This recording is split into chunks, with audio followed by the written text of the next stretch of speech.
están, amigos? Mucho gusto. Nosotros dispuestos a entregarle otra historia de campeones. Para ello contamos con nuestro historiador Eduardo Ramírez, que nos trae cosas más que importantes e interesantes. La mufa también existe en la Fórmula 1, pero lo va a explicar nuestro historiador. Eduardo, ¿cómo estás? Muy bien, Caíto, yo en esas cosas no creo. No creo nada yo. Que las hay, las hay. Que las hay, las hay. Entonces, vamos a contar en un ratito qué son todas las cábalas y cosas que tenían los pilotos. Perdón, no hay uno que se salve. Están todos en la lista con cábalas, con cosas, con números que no se pueden usar, con distintas clases de obsesiones o manías. Todo pues.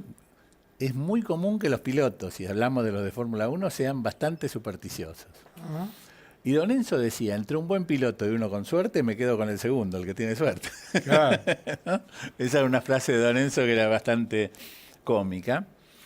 Pero hablando de cosas cómicas y divertidas, ¿vamos a ver la foto, Caíto? Vamos, sí, sí.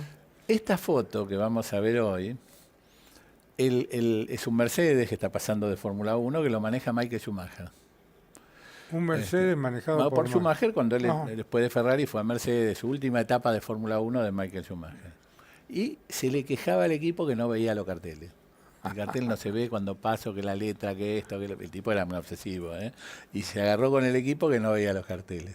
Entonces le armaron una pizarra con el cartel que te pone el oculista para que leas, ¿viste? Con la letra Sí, que sí. se van achicando. Entonces cuando pasó le ponían eso. Como una cargada diciendo, Una cargada, a ver claro. si lo ves o no lo ves, ¿no? Fue una broma que le hizo el equipo Mercedes a Schumacher y bueno, quedó una linda foto simpática de una broma del equipo al campeón. Al ¿no? gran campeón. Al gran campeón. Pero vamos a empezar a ver, hay ciertos números que están como prohibidos, el 13, el 17, cada uno tenía como su historia. Y el 13, que muchos hablan de 13 a la mesa, no viene por ahí. En el automovilismo viene por otro lado. Te cuento, el Autódromo de Buenos Aires, ¿vos te acordás que la Fórmula 1 en una época corría en el circuito 15? Sí. Bueno, si vos las contabas había 14 pistas.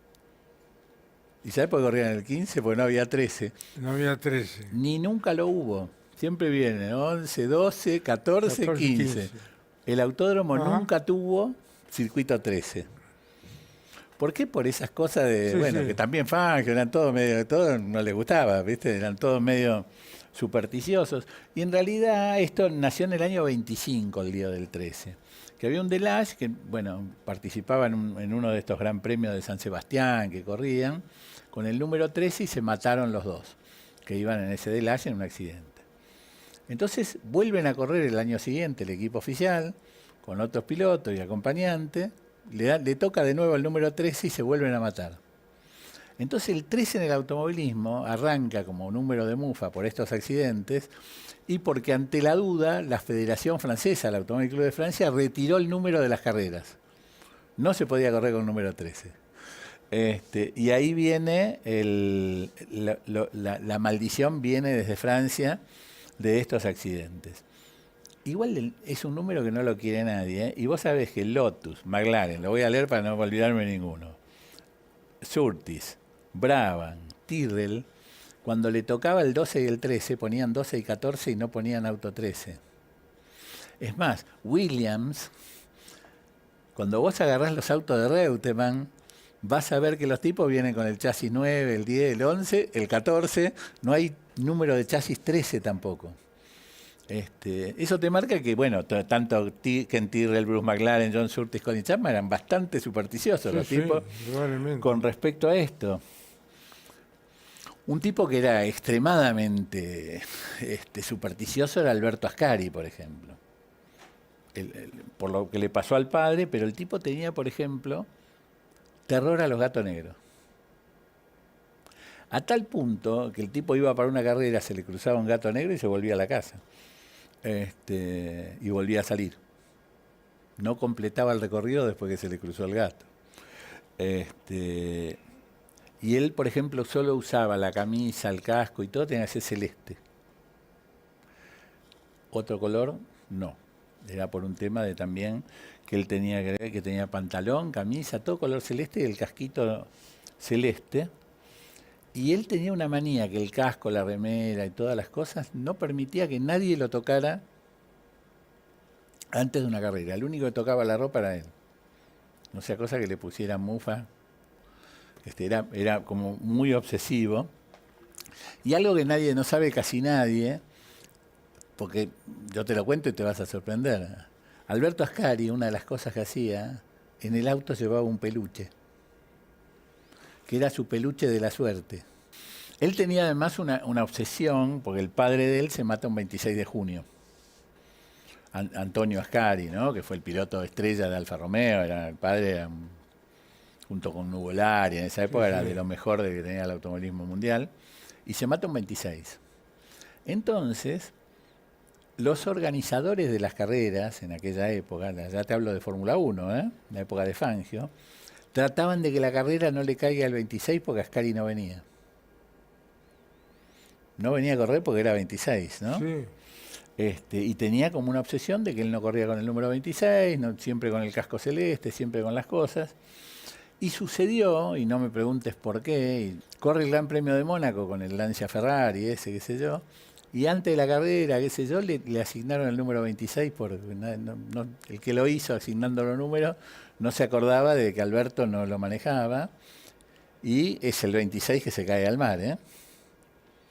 Ahí tiene su gran accidente cuando se cae con el auto en el mar. Sí, tenía el número 26, que era como para él en el Gran Premio de Monte Carlo. Una semanita después, que esto fue el 26 de mayo, estaba el tipo en el autódromo en Monza y estaban probando una Ferrari y le dice, ¿no me la probás a ver qué te parece?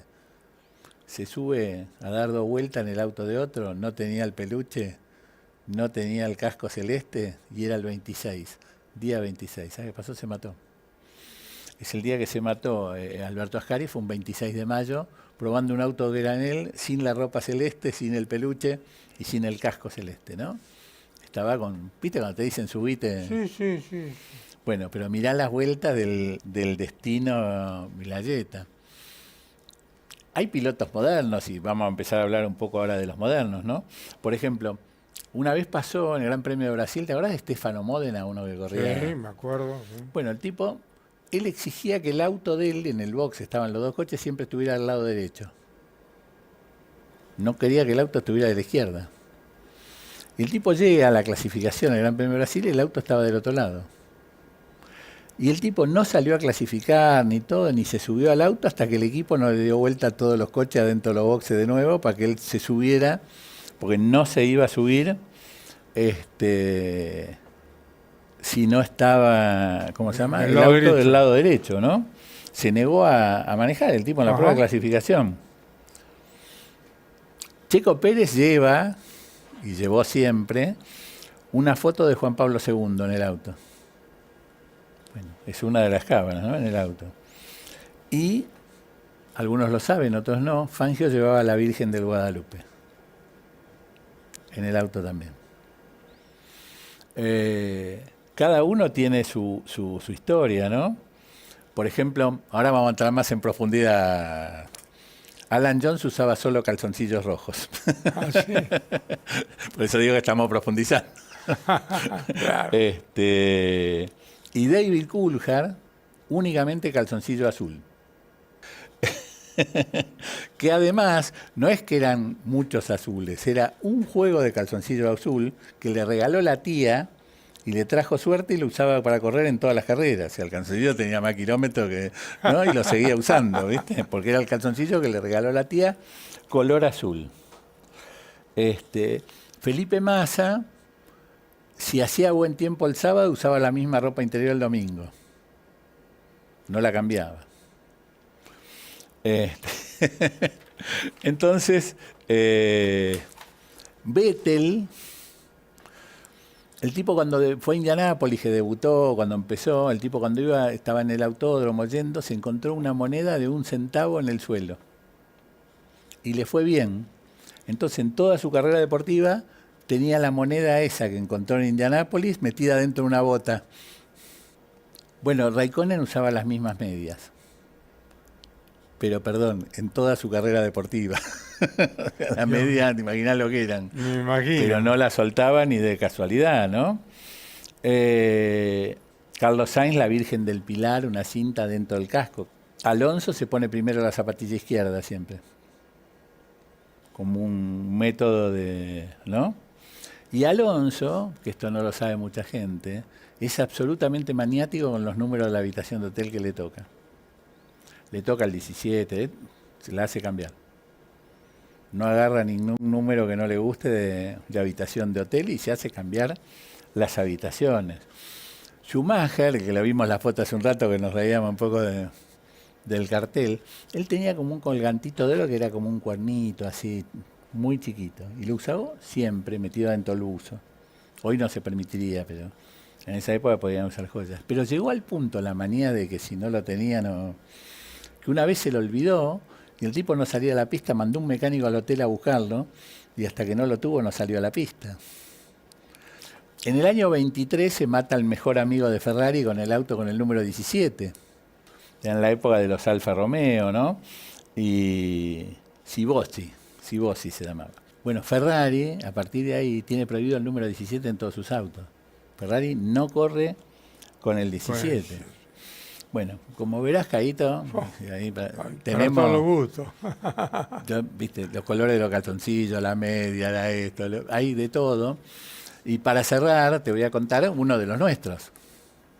Esteban Tuero tenía el auto de Fórmula 1 para salir, o el que sea, o sea, el tipo para subirse, iba y se ponía adelante del auto a la derecha, parado. Colocaba el casco en el piso, se ponía todo, qué sé yo, y después juntaba el casco del piso y se lo ponía y subía al auto por el lado derecho. Eso lo hacía siempre. Siempre. Era como una... Perdón, si no lo hacía eso... De él, ¿no? Era... Cada uno tiene su cábala. Claro. Así que bueno, si quieren ahora en las redes cuenten abajo qué cábala tienen ustedes, ¿no? Nosotros no vamos a contar ni los colores de los calzoncillos, nada, pero viste que es increíble cómo el riesgo lleva a que la gente se aferre de cosas, ¿no? Un peluche, una ropa, un colgantito, el número, la habitación de hotel, bueno, todo eso es parte de, que estamos hablando, de la cábala de la Fórmula 1. Senna en Monza tenía la misma habitación en cada carrera. Él pedía la misma, por ejemplo, ¿no? Imola iba siempre a la misma habitación, que era 202, ¿no? Todos los años la misma habitación. Todos tienen alguna cosita. Claro. Perdón, y hay muchos más que podríamos contar de pilotos locales y cosas que han tenido montones de cábalas, ¿no? Pero me parecía que este era un buen ejemplo con los de Fórmula 1. De Guadalupe, la Virgen de Guadalupe, Fangio. Siempre la llevaba. Que uno pensaría que Fangio también tenía sus cosas, ¿no? Y lo de Ascari era el más cabulero de todos, ¿eh? El peluchín, la cosa, esto, lo otro, todo lo que tenía como antimufa, el día 26 no corrían, y al final, increíblemente, todo lo que él no hacía porque le traía mala suerte, el día que lo hizo se mató. Es el destino, ¿no? Sí, más bien. Esas cosas, el tipo se mató un día 26, no tenía el peluche, no tenía la ropa celeste, ¿no? Sí. Bueno, no. Y venía de caerse al mar, no se dio cuenta que ese día era 26 y que él no se fijó en el día. Una semana antes había caído al mar. Una semana antes se cayó al mar con un auto del 26 y él el 26 no corría. Es más, si se hacía una carrera el 26, él no participaba aunque tuviera punto para el campeonato del mundo. Toda su vida dijo el 26 no corro. Y ese día fue a Monza, se puso a hablar con un amigo, no le das una vuelta a ver cómo anda, porque ni siquiera era el auto de él. Y bueno, no se fijó que era 26. Nunca se supo por qué se originó la muerte de Alberto Ascari, ¿no? Se supone que es una falla mecánica, pero la verdad que no hay ningún peritaje serio. Y en esa época es como que se levantaba todo rápido, ¿no? Ascari había...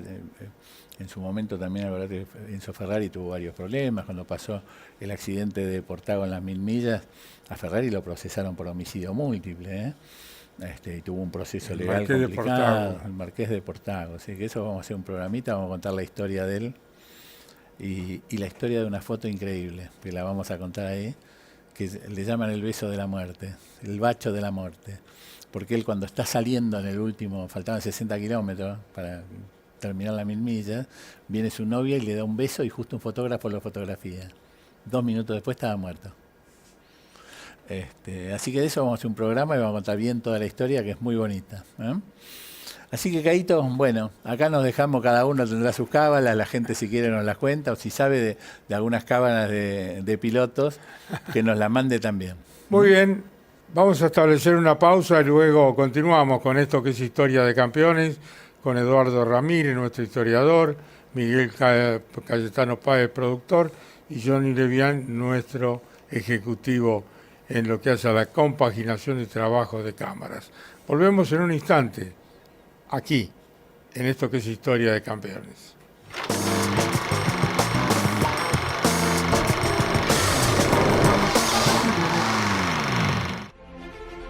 Editorial Campeones presenta Reutemann Eterno, un recorrido completo desde su infancia hasta su consagración en los circuitos del mundo. 300 páginas con cada detalle de su trayectoria. Una obra única. Reutemann Eterno, biografía homenaje, exclusivo de Campeones Libros. Campeones Radio, 24 horas de música y automovilismo. Campeones Radio, la evolución de la radio.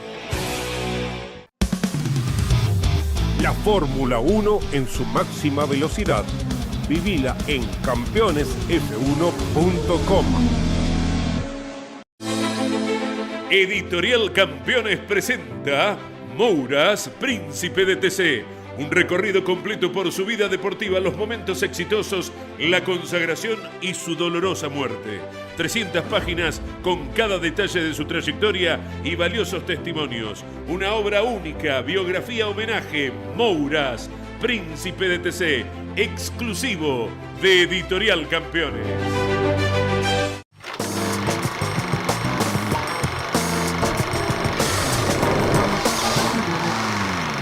Continuamos en esto que es Historia de Campeones con nuestro historiador Eduardo Ramírez, que nos va a traer 2 historias realmente fantásticas y bueno, una foto que va a recorrer el mundo, porque quienes vean quiénes iban en esa moto, bueno, van a vivir momentos muy importantes ya siendo adolescentes. Pero lo va a contar Eduardo mejor que nadie. Vamos con la primera de las 2, Eduardo. Vamos con las fotos.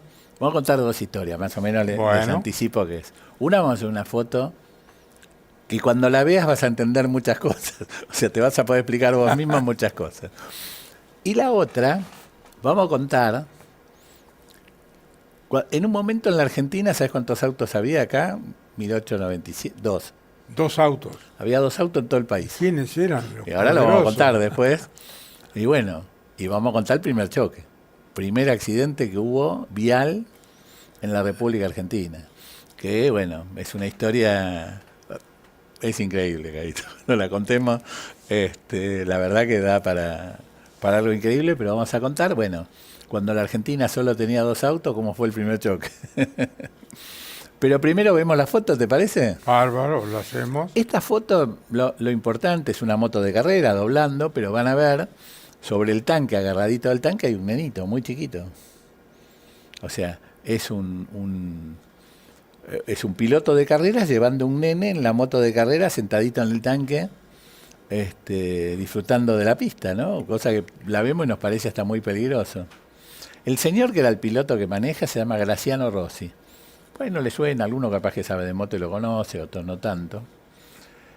Pero lo importante es quién es el nenito que va agarrado el tanque. Se llama Valentino. Valentino Rossi. ¿Qué tal? Ese rubiecito que ves ahí es el gran Valentino Rossi.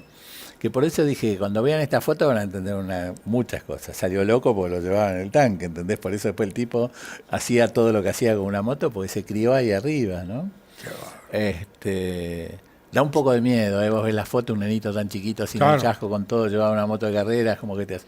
Pero perdón, es y fue su vida. O sea, él, evidentemente, el amor por la moto ya lo tenía desde muy chiquito, ¿no? Y bueno, vamos a hablar de... No vamos a hablar de un accidente. Este es el accidente, porque es el primero. El primer accidente. El primer accidente vial que hubo en la República Argentina. Y vamos a contar cómo es. Porque en el año, y en la época, para que se ubique, estamos hablando de 1897. O sea, no llegamos ni a los 1900. O sea, los autos estaban empezando en el mundo, Caíto. O sea, era una cosa muy sofisticada y muy rara. Y acá había un alemán que se llamaba Felling, el apellido, que había traído un Daimler. Ese Daimler, cuando llegó a la Argentina, era el segundo auto que había en la Argentina. Había dos. O sea, todo nuestro parque automotriz eran dos coches, para que se ubiquen. El cual, bueno, ¿sabés las dificultades? ¿Cómo los hacían andar? No había combustible. Entonces iban a la farmacia y compraban las botellas de benzina que se usaba para sacar las manchas de la ropa, los tintoreros. Sí, la benzina. La de los tintoreros, y le ponían eso y andaban con la benzina del tintorero, porque no había nafta, no había combustible acá. Yo, para que la gente un poco se ubique de qué época estamos hablando, cuando todo recién comenzaba, ¿no?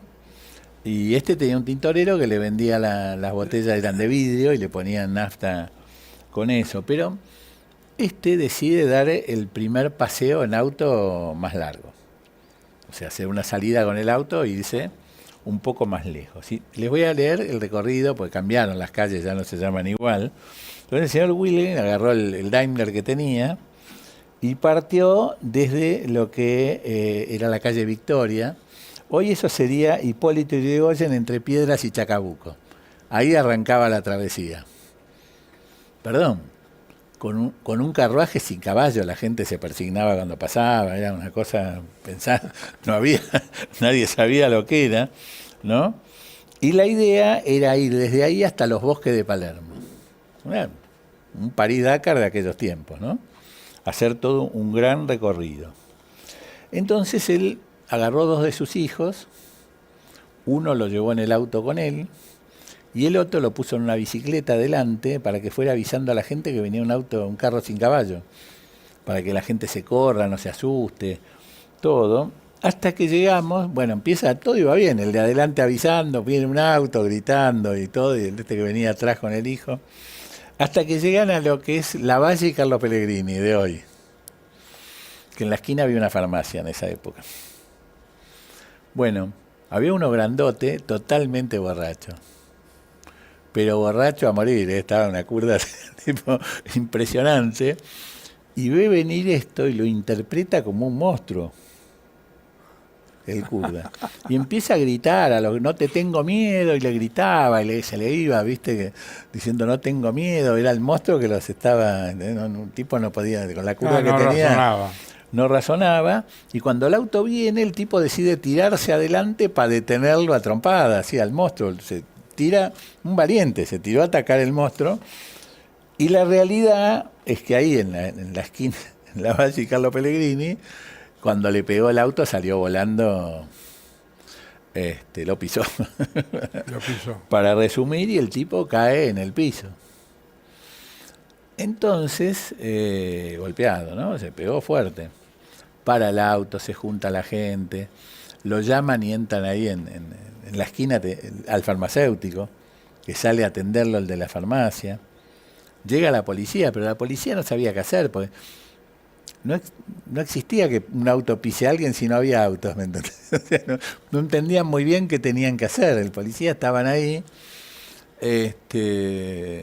pero no intervinieron, porque ¿qué es una infracción? No lo es, si no había auto, no estaba estipulado atropellar a alguien, ¿no? Entonces, bueno, estaba el borracho bastante cacheteado en el suelo, el farmacéutico que lo atendía, y nuestro amigo, ¿no? La policía que no sabía qué hacer, el auto parado, y nuestro amigo Wilhelm, que decidió, para poder seguir su gran travesía, agarró y sacó y le dio 10 pesos. 10 pesos en esa época. Una fortuna. ¿Vos viste en esa época iban a comprar helado, valía 5 centavos? Imagínate, 10 pesos de la plata. Bueno, el borracho con los 10 pesos se recuperó, se empezó a sentir mejor, se quería tirar abajo el auto nuevo a ver si le daban 10 más. Y bueno, y nuestro Wilhelm logró completar su travesía hasta, llegó a los bosques de Palermo. Con el hijo en bicicleta, el otro, qué sé yo, después de este incidente. Lo que él nunca supo es que protagonizó el primer accidente vial de la Argentina. Nuestro primer choque era el borracho que fue a boxear al monstruo. Al monstruo. Entonces, no nos tocó un accidente muy glamoroso, pero bueno, es nuestra historia. En la Argentina, nuestro primer accidente vial es el borracho boxeando al monstruo. Yo te voy a contar una historia, pero sucedió en Winifreda, mi pueblo, en La Pampa. A ver, sí. Era una mañana temprano y andaban dos forá. Uno lo conducía el Vasco Ciro, que era mi peluquero, Ajá. y el otro un señor Medrano. Y en el centro del pueblo, donde estaba el hotel, Centro, sí. donde paraba el colectivo que venía de Santa Rosa y Pico, muy temprano chocan estos dos autos que eran los únicos que circulaban por Winifreda en ese momento. Había dos autos y los dos autos. El señor Medrano choca con el Vasco Ciro, el Vasco se cae del auto y muere aplastado. Ah, mira. Era mi peluquero. Un accidente grande. Sí, te imaginás. Los Además, dos únicos vehículos que circulaban en ese momento en el pueblo. Se dio un Winifreda. Y se dio en Winifreda que había dos autos y chocaron. Digamos. Exactamente. O sea, tenían todo el pueblo para no chocarse, claro, y se chocaron. Y allí fallece, que era mi peluquero, el Vasco Ciro. Mirá. Qué historia, ¿no? Sí, son historias increíbles. Bueno, en algún programa más adelante vamos a contar cuál fue la primera vez que hubo un accidente fatal en una carrera de auto. Eso lo dejamos para un poquito más adelante. En algún programa lo vamos a contar. Muchas gracias por acompañarnos en nombre de todos quienes hacemos este programa. Chau, campeones.